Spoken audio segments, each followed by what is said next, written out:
Greetings and salutations, everyone. Redwood City here, San Francisco there. So happy you could join us. It is the week leading up to St. Patrick's Day, so marketing has cleverly said that that should be a great time for beer. We're tasting some really important Irish beers, but then we're doing a whole sampling of a bunch of other stuff as well. There'll be a couple things that are just like really classic parts of our core lineup, and then a couple new things, and just some other fun things that I think you want to try. Important thing to maybe note, we are having a St. Patrick's Day beer tasting at all 3 stores for customers this Friday. The beers that we will be tasting, at least for the Northern California stores, are going to be a part of this lineup. There will be slight variations for down in LA because they have different distribution, different breweries available, all that kind of thing. But so we're gonna end the tasting with Irish beers and Irish style beers that will be part of the staff, the customer tasting. And then up until there, we're gonna kind of go through some classic stuff. We'll do some ciders. We're gonna do a lot of Belgian stuff, a couple IPAs. Gonna have a nice little mix of beers here. So let's get started. First up, we've got the Weihenstephaner, the original lager. One of our favorite beers here at K&L. It is a staff favorite, especially in the Redwood City store. Very often a featured closer beer after we're done counting down the registers. It's certainly one that Gary likes to buy for the staff and open up. This brewery is billed as the oldest continuously operating brewery in the world. If you look on their site, they've got a founding date. Did I also get a spit cup? I'll just spit in one of the things, I don't care. They say that they were founded in 1040, crazy old. So they are actually coming up on their millennium anniversary, if that date is to be believed.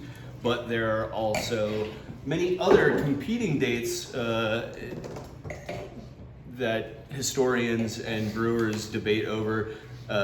As late as 1675, which is unlikely, but even as early as 768, there was actually an abbey on the property founded at 725, and very shortly after, it was believed that the monks were brewing beer there. Whether or not you can claim that's Weihenstephaner or not, that's kind of part of the debate. But what you cannot debate is that this is fantastic beer. It's just a classic German lager. It's spicy. There's a little hop. It's nice and fruity. It's so light. It's so refreshing. It's just crisp, delicious, fantastic.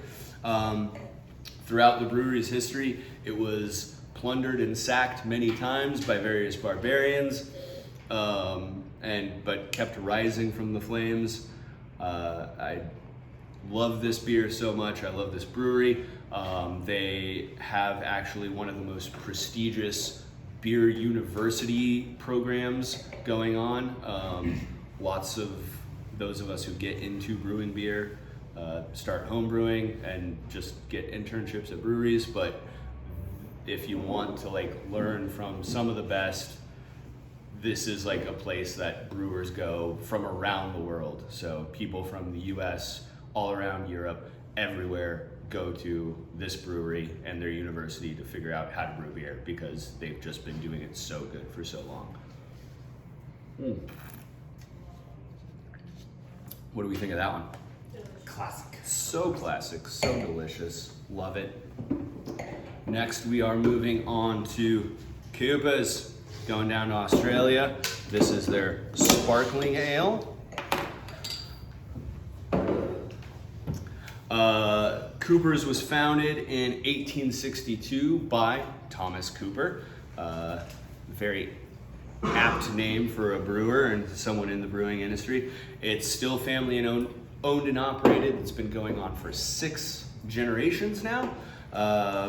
It is Australia's oldest family founded and operated brewery.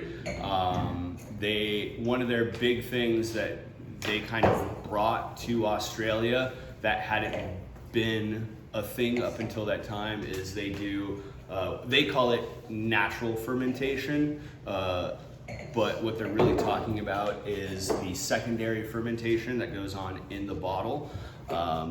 So they brew their beers and then they add a little bit of additional yeast into their various barrels or sometimes bottles and let it undergo a second fermentation, so that boosts up the alcohol a little bit, boosts up the carbonation a little bit, and it also helps as a natural preservative. So they don't add any preservatives, but if you're putting in yeast and to do bottle conditioning, secondary fermentation, then that ends up eating the oxygen that's in the bottle just from the natural bottling process or whatever.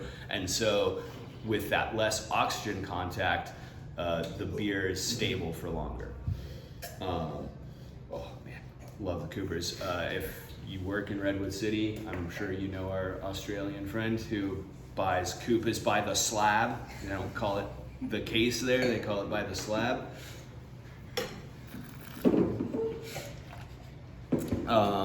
Fun note about him, so we've been doing the Cooper's Pale and the Cooper's Sparkling forever, and then I saw that Wine Warehouse had the Cooper's Stout, and I was so excited. I was like, oh, I'm gonna get a case of Cooper's Stout. I'm gonna blow this dude's mind. And he came in and he picked up his order of Cooper's Sparkling, and I said, hey, dude, we got the Stout. And he's like, oh, Christ, you shouldn't have done that. They shouldn't even be allowed to call it beer. It's effing terrible. It's the worst stout in the world. And I was like, oh, you buy the sparkling ale 4 cases at a time and the pale ale 2 cases at a time, and apparently the stout is one of the worst beers in the world. So needless to say, I will not be buying the stout again because nobody wants to buy it apparently. The pale ale is fantastic. The sparkling ale is great. They use more yeast to get a higher carbonation profile, and it is also, you will notice, hazy. That is because of the bottle conditioning. So that haze is unfiltered yeast basically. It's supposed to look like that. You get some extra kind of fruity estery qualities from that, a little bit more body, but it's just a fantastic effervescent ale. All right, next we're moving to Cider Town. We've got Eric Bordelais.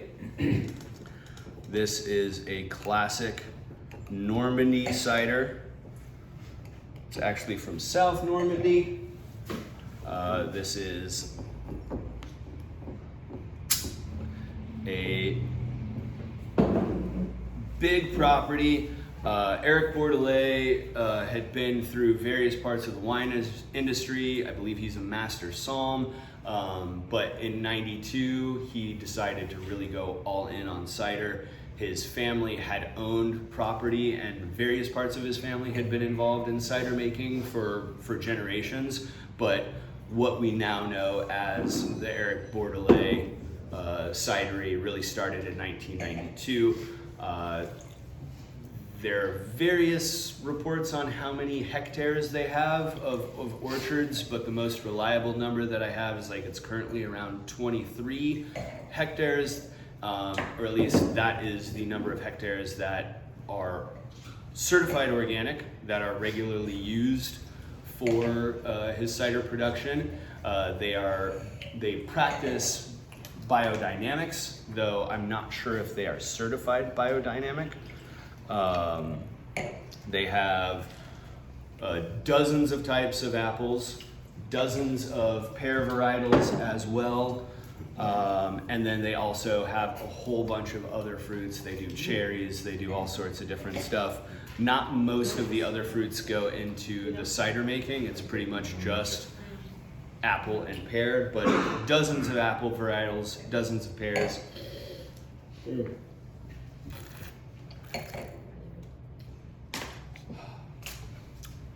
This is the Cidre Argelette, or Argelette.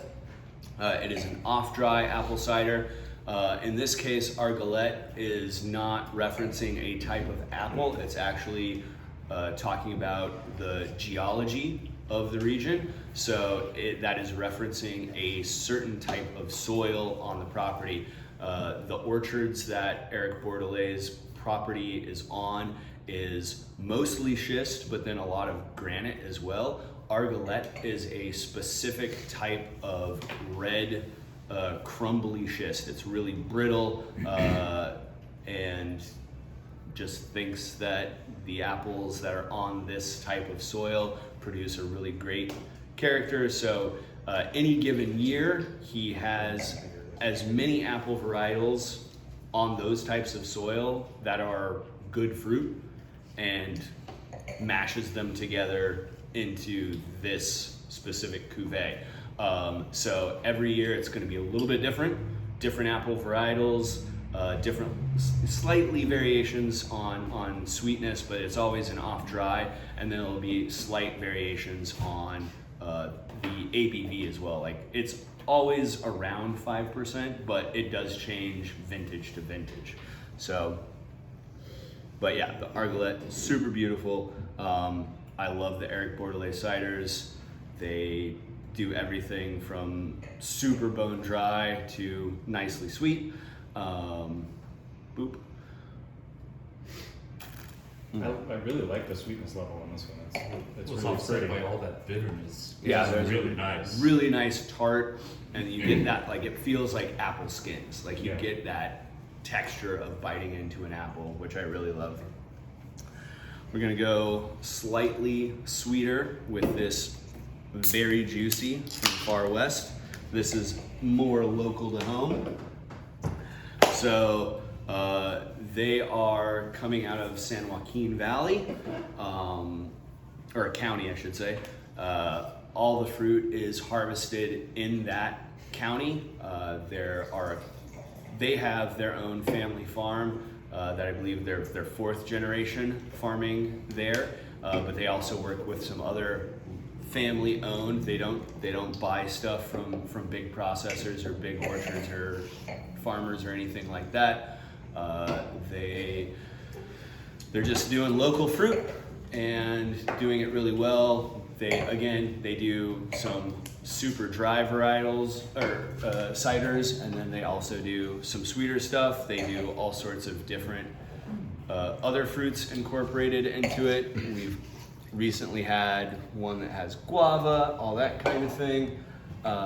Pineapple and chili. It was a really good one that they had recently that I was a huge fan of. These, for the Very Juicy here, this is from the Chincholio family farm, again in San Joaquin County, and this is 100% Gala apples. So single varietal.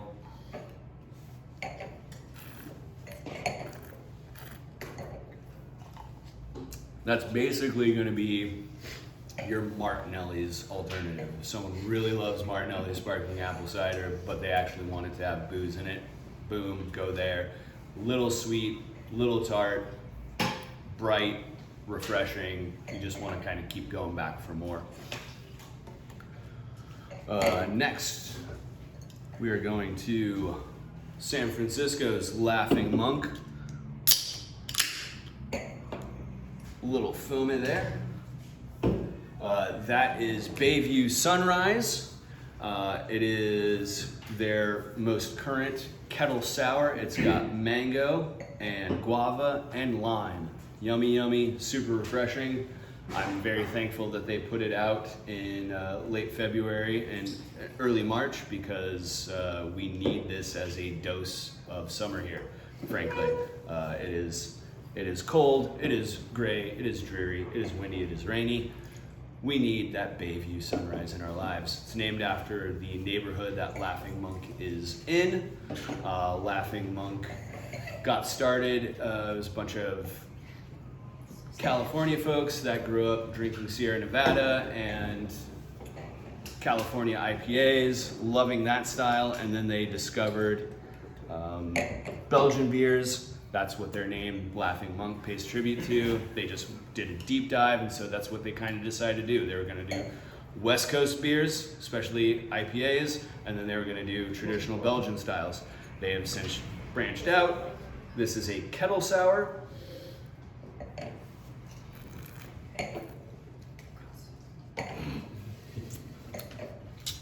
Lily is wrong. It's not gross. Quite delicious. Thank you. Helping sell it to the San Francisco team. All right.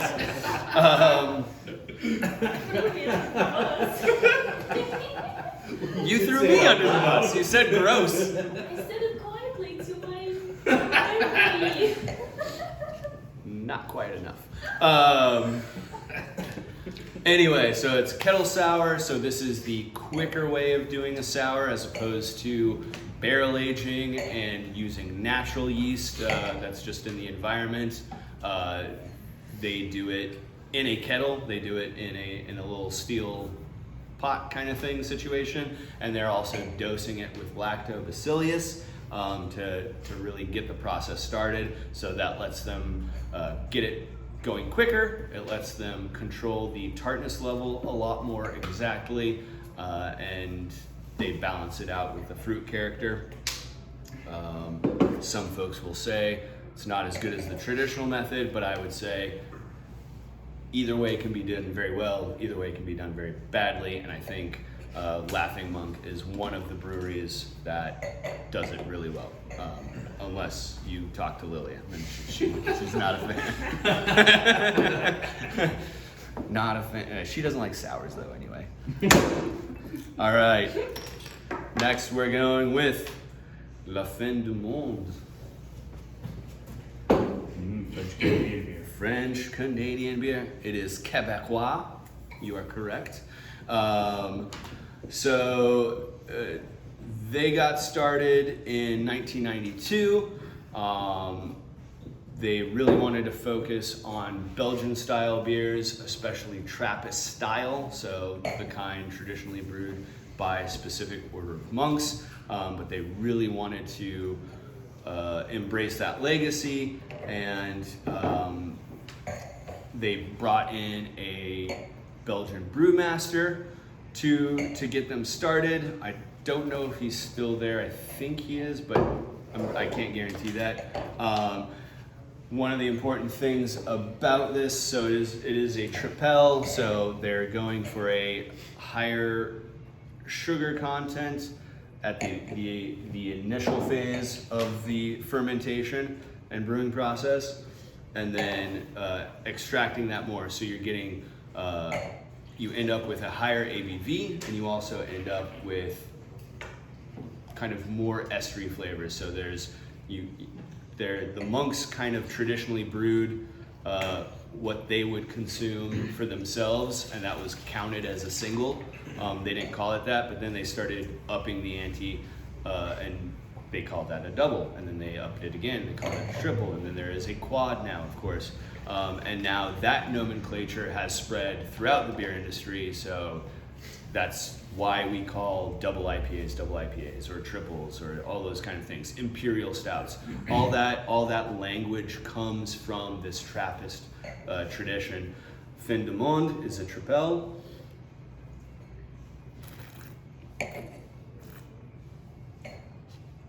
Again, really nice, spicy, very fruity, lifted.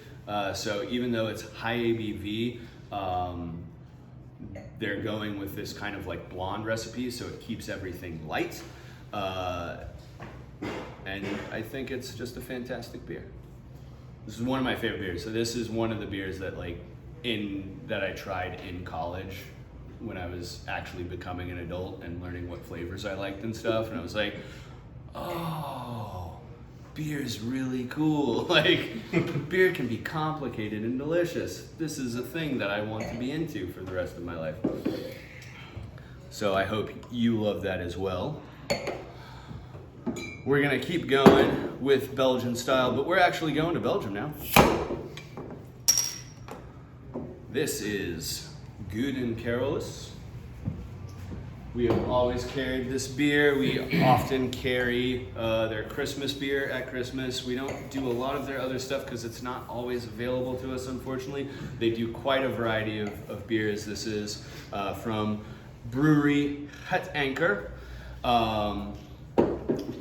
One of my favorite things about researching this beer is just going on their website. They had a wonderful translation thing. There's like construction going on at their brewery, and on their homepage they say Het Anker will remain accessible during the works. And I think that should be a motto for all of us. That's my new personal motto. I'm doing the works. I will remain open and functional during the works. As much as I can. All right, so this brewery has been in family operation for 5 generations. There's also a hotel and a restaurant and a distillery on the brewery site. And as far as I know, that's the only place in Belgium that has that situation. They actually make they distill a single malt whiskey that is based on the mash for this beer. I don't know if we currently have it here at K&L, but we did have it over the holidays. Andrew sometimes brings it in. But yeah, it's a really cool single malt, kind of unlike any single malt that you've ever tried. But this is a beer that's just fantastic and kind of unlike anything you've tried.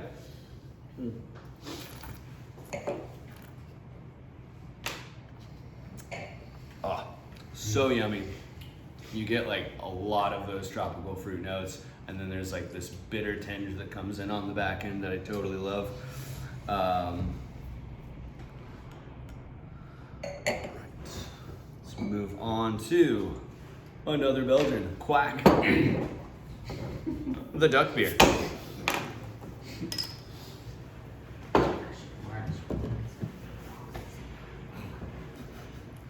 Lily is making fun of me again.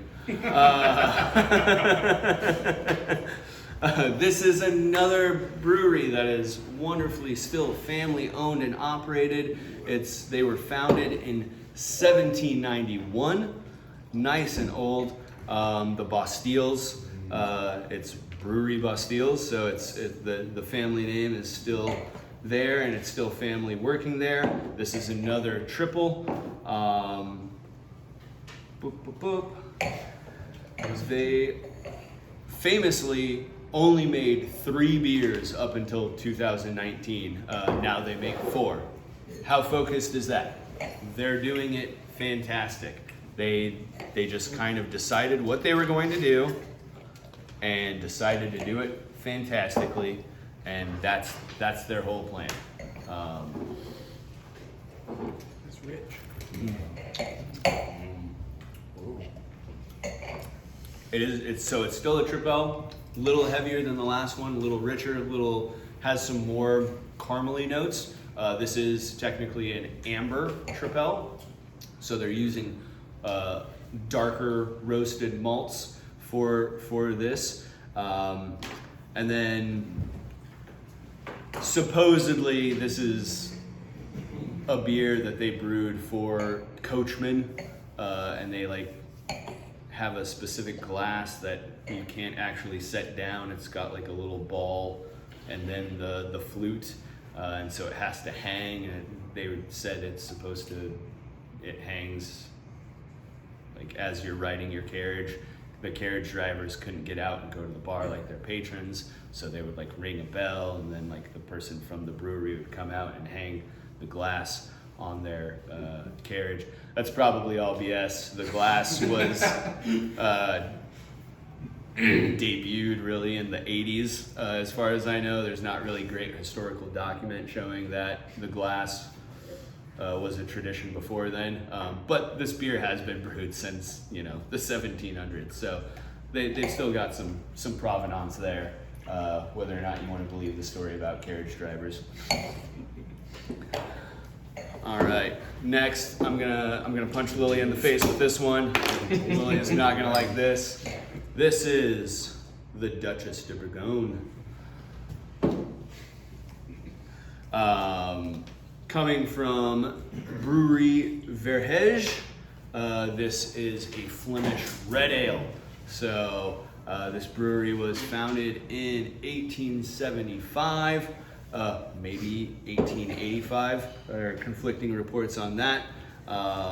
It's a super small brewery in Vichy, West Flanders. They are kind of credited with founding this style of the Flemish red ale. There are a few other breweries that kind of can make some reasonable claims as to helping develop or found this style, but this brewery kind of has some of the most claim to fame. Big up on the sour. It's got this like gingerbread note to it that I love about it. Yeah. It's like ginger snappy. It's like chocolatiness. Yeah, there's chocolate, there's spices, there's like tart fruit. It's wild. It's a pretty weird beer, and I love it. Yeah. Well, it comes across as sweet because of the ginger. It's- Yeah. We're discussing how sweet it is, or perceived sweetness.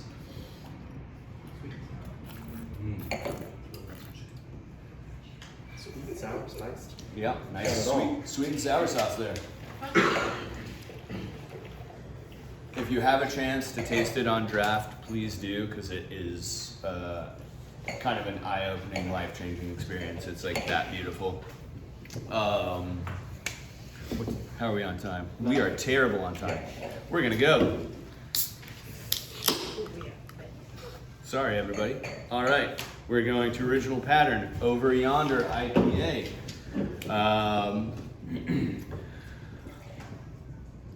Original Pattern, Oakland Brewery. They're located in Jack London Square. They are employee owned, which kicks ass. They also have a big connection to folks down in New Zealand, so they end up getting access to a lot of New Zealand hops that are not normally available in the US. So they often do some really cool mixtures of New Zealand and West Coast hop styles. This is definitely one of these cases. This is a mixture of Citra, is one of the main hops, and then it's New Zealand Waimea hops is the other one. Both of them are known for big citrus flavors. So with this one, with Over Yonder, Original Pattern's going for citrus on citrus on citrus on citrus on citrus. So you're gonna get like, boom, nice tropical tart notes, a little bit of dankness.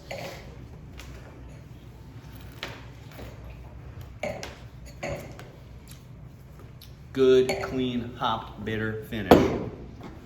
Next up, we're going to Russian River.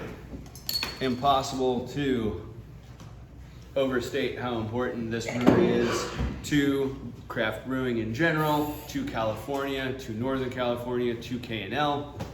Does anyone know who started Russian River Brewing? Who backed them back in the day? Whose idea it was? Corbel Champagne. Corbel started Russian River. What the hell? Who, like, impossible to imagine. And then after 6 years of doing that, they were like, we're out of beer. We shouldn't have done this. This was a mistake. They left the entire process. They sold it to the head brewmaster, who was brewing for them from the beginning, Vinny, and his wife. They sold it to him, and for a lot of, like, the last couple of years that Corbel was in ownership, and for the first couple of years that Vinny had ownership with his wife, he was the only employee. It was just him doing it. This is where Pliny the Elder comes from, and Pliny the Younger. they basically decided they wanted to go super hoppy and super Belgian. And later today in Redwood City, we got Al is going to be tasting us on some of their more Belgian style stuff. This is the Blind Pig. I actually like it more than Pliny the Elder. Please don't crucify me for saying that. It's my go-to. I love it. I think it's super well balanced. The crucifixion is the same. All right, well, good. As long, I mean, we'll film that too. We'll put that up on social media. That would be great. You shouldn't have the crucifixion. Yes. That's one of their beers, right? Yes. All right, we're going down to SoCal, Radiant Brewing.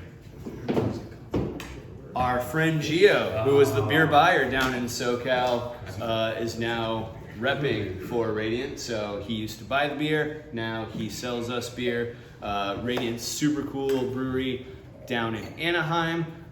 They got founded basically like 3 years ago, though they announced on social media they just celebrated their 2-year anniversary. But so some parts of their timeline don't really make sense to me. This this is their eventually maybe Schwartz beer.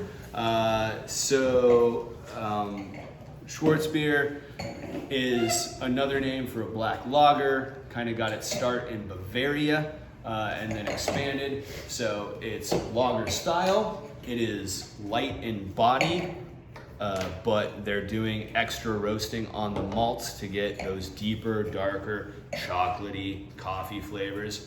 So it's light like a lager, heavy flavors like a stout. Really happy this style of beer is making a comeback.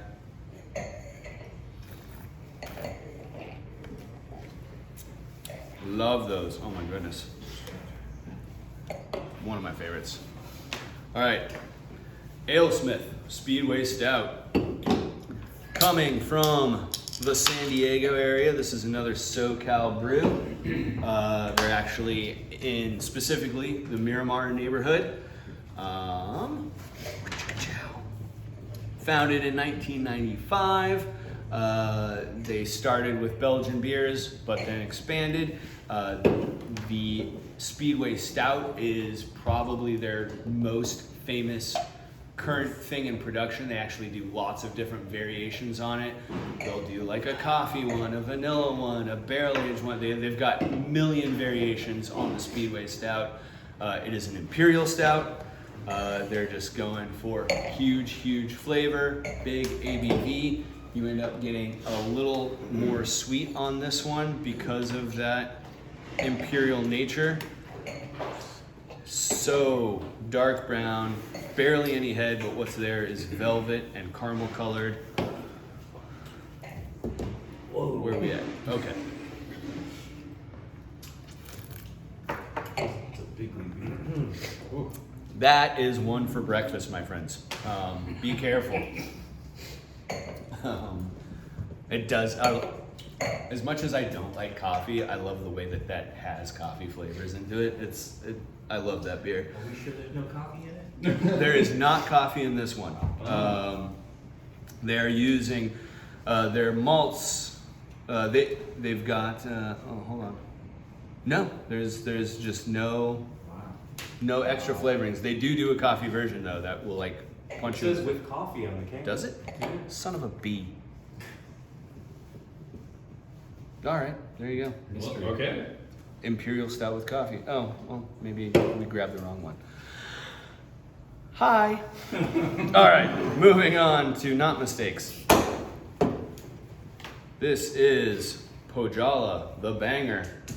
That's an imperial stout as well. They were founded in 2011. They are from Estonia. They do beers in all styles, but they really focus on stouts and porters, barrel-aged stuff, and they really like using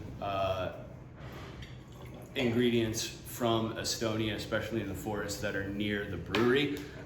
This is not totally one of these, so this is their banger. They also do a forest banger, which is all ingredients. It's a version of this mash bill, but it's all ingredients from an Estonian forest. This one has prunes and vanilla and habanero chili. This one can blow your face off. Yeah, classic recipe. They do a lot of weird, awesome stuff. I love Pochala. It's like asphalt. Like in a nice like that, it's just like thick. Yes. Here's- Coconut oil. Oh. That one took Mixed off. Sorry, buddy. I don't even know how to feel about that. All right, now we're going to O'Hara. That is a nitro stout. That was what that sound and foam was. So much like the Guinness style, they have like a little widgety guy in there to help foam to reproduce the condition or the texture that you would hope to have from a draft beer. That's what they're going for. O'Hara's was founded in '96 in the Barrow Valley region. This is their Irish Red, an Irish Red Ale. Basically a traditional style. It is a pale ale recipe, but they use darker malts and then some extra roasted malts. So that's where the color comes from. That's how it gets red. So think of something like a Sierra Nevada Pale Ale, but a little less hoppy, a little more malty, some darker flavors. That's what we're going for. But so now we are in the Irish and Irish adjacent. Nitro mouthfeel. Section of the tasting. Love the mouthfeel. It's light, it's so easy to drink. The next one's going to be a little heavier. This is original pattern Marteau Double Red Ale. So back to our Oakland brewery, like we just tasted that IPA from.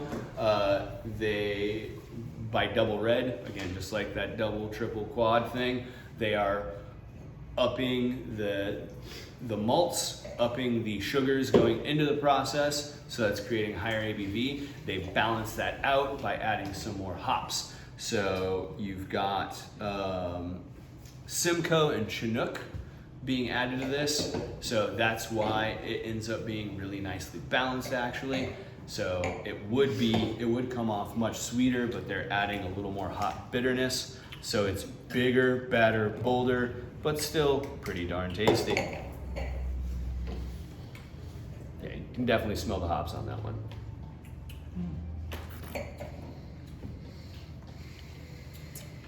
Really like that beer actually, quite a lot. Big fan of that. Next up, Father Crilly by Laughing Monk. I've been told that our CGI department is fantastic, and they're gonna put it. It was not delivered down in Redwood City. It was only delivered in San Francisco. It is coming to Redwood City, so San Francisco, you get to try it. Redwood City, maybe try it later. It is a traditional Irish style stout. Not much more needs to be said about that. It's got coffee flavors, it's got chocolate flavors, it's super yummy. Another O'Hara's, that's their Nitro Stout. So again, think Guinness, but different. I find this to have a little bit more perceived sweetness, not sweetness per se, but there are a little bit more kind of burnt caramel and dark chocolate flavors as compared to Guinness. But it's it's just a really solid Nitro Stout. Super creamy, nice and heady. Dear God, we're out of time. We're going to Guinness. And all right. Guinness is going to you. This is going to me. Okay. Good luck, Julio. O'Hara is just like a kinder, gentler Guinness. It is. This is the classic Irish Stout. Not sweet. Found St. James Gate Brewery, founded in 1759 in Dublin. Still there. Used to be the largest beer producer in the entire world. And then they were the largest stout producer in the entire world after that. I believe they actually are still the largest stout producer in the world. And then Guinness is the most popular beer in all of Ireland. It's the most popular beverage in all of Ireland, actually, I should say. It sells more than anything else. Last, we have the extra stout from Guinness. This is supposedly the original recipe. It's based on the oldest recipe that they could find in their books for the stouts at the brewery.